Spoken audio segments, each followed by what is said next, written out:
राज्यातील पाऊस दुर्घटनांचा मुद्दा विधानसभेमध्ये गाजला। आमदार भास्कर जाधव यांनी हा मुद्दा उपस्थित केला। मुंबईमध्ये पावसाचे 12 बळी गेलेले आहेत। राज्यामध्ये सुद्धा मोठं नुकसान झालेलं आहे। हा मुद्दा त्यांनी तिथे उपस्थित केला।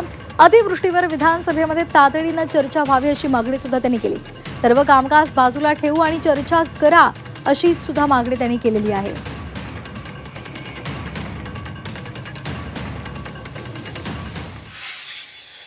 ती एकट्या मुंबई आणि मुंबईच्या परिसरामध्ये 12 माणसं या पुरामध्ये वाहून गेली। 12 माणसं, कोणी आपल्या इमारती पडल्यामुळे गाडलं गेलं, कोण मॅनहोल मध्ये गेलं, कोण झाडं पडल्यामुळे त्या ठिकाणी दुर्दैवी त्यांचा मृत्यू झाला।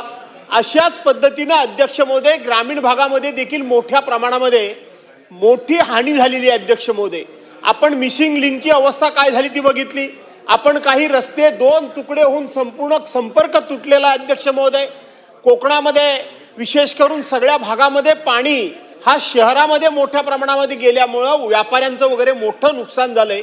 अध्यक्ष महोदय, माझी विनंती आहे की आपण या विषयामध्ये तात्काळ चर्चा सुरू करावी अशी माझी आपल्याला विनंती आहे।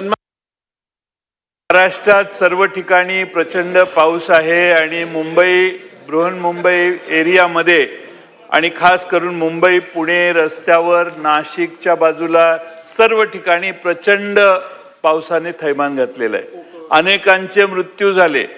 अनेक कोकणापर्यंत अगदी चिपळूण आणि खालीपर्यंत फार प्रचंड पाऊस झाला। अध्यक्ष महोदय, अनेक ठिकाणी बांधकाम खात्याने अलीकडेच केलेली बांधकामं पडली, त्यांना फुल प्रूफ असताना देखील पडली। अनेक ठिकाणी झाडं पडून अनेकांचे मृत्यू झाले। अध्यक्ष महोदय, म्हणून आम्ही स्थगन प्रस्ताव यासाठी दिलेला आहे की सभागृह स्थगित करावं आणि ही चर्चा करावी। अन्य कोणताही विषय याच्यापेक्षा महत्त्वाचा नाही। काल आपण सभागृह 10 मिनिटात बंद करून टाकलं। दिवसभरचा जो काही आढावा असेल ते माननीय मुख्यमंत्री घेतील आणि आज सभागृहामध्ये विस्तृत त्याची माहिती देतील असं आम्हाला वाटलं।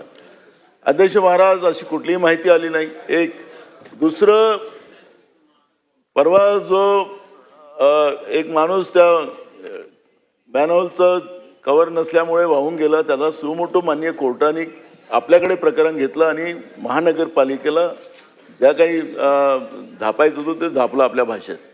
अध्यक्ष महाराज, ह्या सगळ्या घडामोडी चालू आहे। जवळपास 20 ते 25 लोक या 2-3 दिवसाच्या पावसामध्ये त्यांचा मृत्यू झालेला आहे। हे प्रशासनाच्या चुकीमुळे झालेलं आहे किंवा नैसर्गिक आपत्ती आहे? कारण की अनेक लोक काय म्हणतात की विरोधक राजकारण करतात। आम्हाला याच्यात राजकारण करायचं नाही अध्यक्ष महाराज। प्रत्येकाच्या जीविताचं रक्षण करणं सरकार म्हणून आणि आपल्या या सभागृहाची त्याच्यामध्ये आपलं कर्तव्य आहे आणि तीच भूमिका आमची आहे अध्यक्ष महाराज।